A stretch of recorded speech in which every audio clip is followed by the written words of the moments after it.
Hello everybody, thank you for joining me today. So today's video is going to be a part of a Mixed Media Monday with my little scrapbook store, and we're going to look at gesso and its properties and how it works with our different products. So I have a piece of marshmallow from Basil, and I have white gesso, black gesso, and clear gesso. Okay. These are actually all from Liquitex. This is just all that I had already in my stash. And it doesn't matter if you have that or another brand, they all kind of work in the same vein. Okay. So the first thing I'm going to do is up there on the top, I'm going to put clear gesso. And I'm just going to do a striped line, probably the width of the scraper tool that I'm using that I got from my little scrapbook store. I'm just going to bring that across. And then I'm going to take a pen and I'm going to mark what gesso I'm putting where. So right here, we're going to write clear and we're going to put an arrow pointing up. To separate the two, I'm going to put the black gesso in the middle. And I think I'm just checking something real quick. Sorry about that. But sometimes my work calls me while I'm working on projects and I apologize. But we're just going to put this black gesso down and create a strip of that as well. Because what we're going to do is look at how the different products that we use are affected on the different papers depending on the gesso that we're using. And I'm just going to clean that off. I used the brush cleaner from Pink and Maine, the collaboration that they have with Brutus Monroe. It's the honeysuckle scent. I got that from my little scrapbook store as well. And then we're going to do the final stripe, which is going to be the white gesso. We're going to bring that along the bottom. Okay. And I was talking in the beginning, but that little piece of pattern paper on the side, we're going to use clear and white gesso on that as well. And at the end, you'll see I wind up having to do something a little different, but I'll explain when we get there. So basically, we're going to do the similar technique, except this one, we're not going to use the black because obviously the black will cover it up. But what you can do when you're using just plain pattern paper is you can use your white gesso and you can use your clear gesso. So what we're going to do is do half white and half with the clear. And since I already had the white on my tool, I'm just going to put the white gesso on the one half. And then we'll use the clear gesso on the other half. Okay.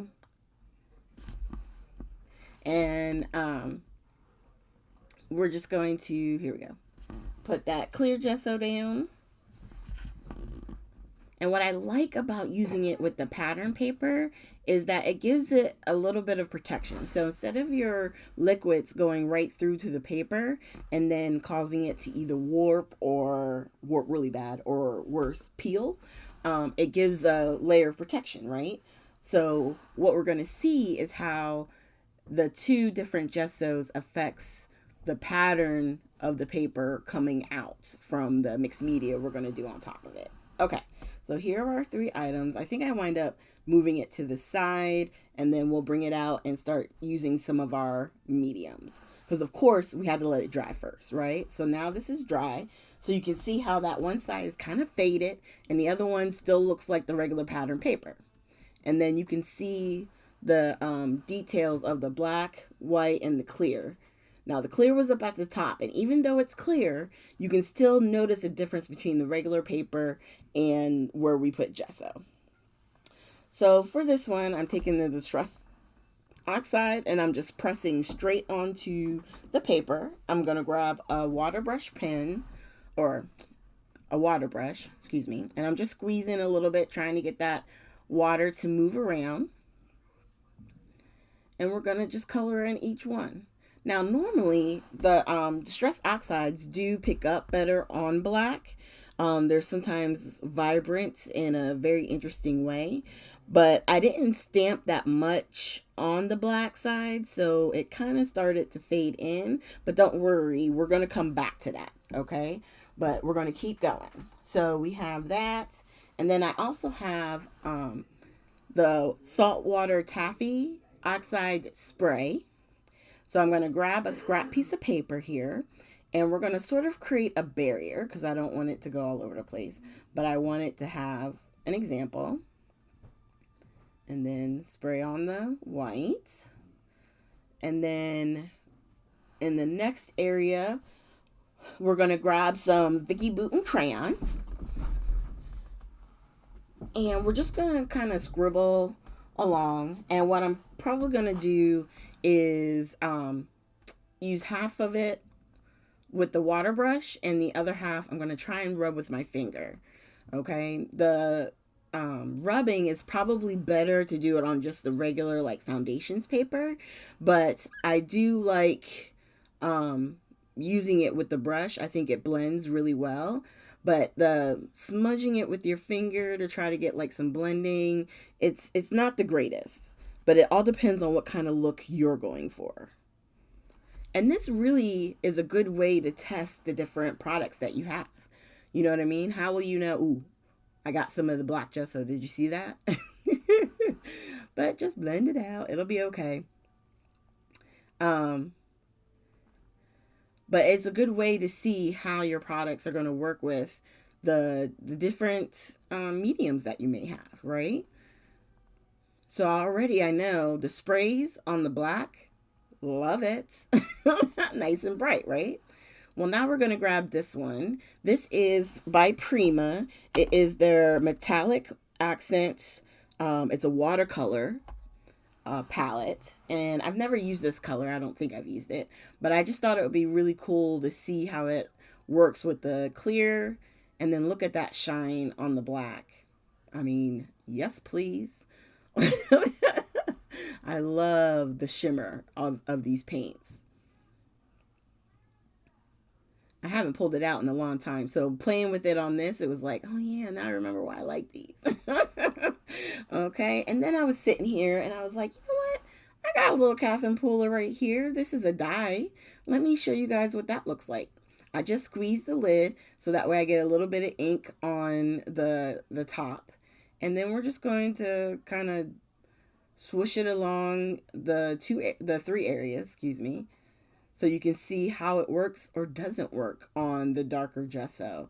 So if you have a plan to use these particular inks, then you know you don't want to use the black gesso because it's not going to show up, right? That's what the purpose of this is, to see how it works, how it's going to move. Is it going to move? Is it not going to move? That kind of thing. Now this one is the saltwater taffy. It was the distress ink, but I wasn't getting enough in the lid, so I grabbed the distress ink refill. I'm like, okay, well, maybe I just need it more concentrated. So I want to say, yeah, I'm going to put like a couple of drops right here on my glass mat, and we're going to grab and just squiggle it on. There we go. And you can see the distress ink, I already know, on black or dark color paper, it's more translucent, right? You can't see it. If you want to see it pop off of the black, the distress oxides are going to be your best bet. They're going to have a much better pop on the what's the word I'm looking for? On the paperwork. Oh, wait. See, I was afraid that I had lost this part of my actual recording, but I think we might have kept it. Okay, so right now I'm searching for plastic. So there's a technique that a lot of crafters use called the smushing technique. And all you do is you can get packaging from the different collections that you get, and you can cut it up. I think I wind up getting like a little Ziploc bag. You'll see it here in a second. And I'm just going to cut that up. You just need something that's non-porous that you can kind of smush around in the ink and then put it down. I did lose it. Okay. So this is another day. And I've come back. Sorry, I'm messing with the camera a little bit. Just bear with me. I'm so sorry. But what I did was I had already done the smooshing technique on the other side, but like I said, I lost the recording.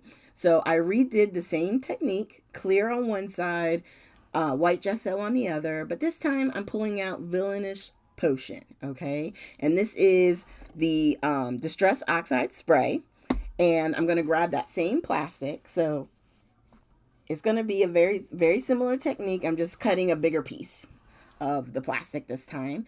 And instead of spraying right on it, I'm just going to use the lid and kind of like put down some color. And then we're going to get the water bottle, just spray a little bit, and then we're going to kind of let it dribble down and then start moving it all over. So I know it looks crazy, but I wanted to show you the difference in what this particular gessos do, especially when it comes to pattern paper. Okay, so we're putting it down, and you can see just in the two little areas where on the kind of chalky, muted white side, the Villainous Potion, it's standing out, but it definitely has more of that oxide quality to it, right? Where it looks more chalky than actual full color.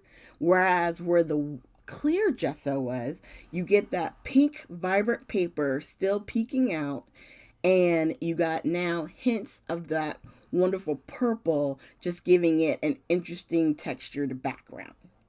I love the clear gesso side. That would be fun with keeping still the Vicky Bouton paper peeking out. You can see that pattern and texture, but yet if you wanted to mute it and still have some pink coming out, that's where the white gesso comes in. So I'm pointing out the muted dots, and then on the clear side, you still get the full vibrancy of the paper. So clear gesso is really great when you want the pattern of the paper to still be vibrant and a choice. Do you know what I mean? If you're not trying to hide it or make it fall a little bit to the background, then use clear. If you want it to fall back, then use that white gesso. And then black, of course, I mean, if you just want to have fun with some bright colors, get you some Distress Oxides, something that's more opaque, right? So you could get, what's that, gouache? Gouache would be really nice on the black gesso.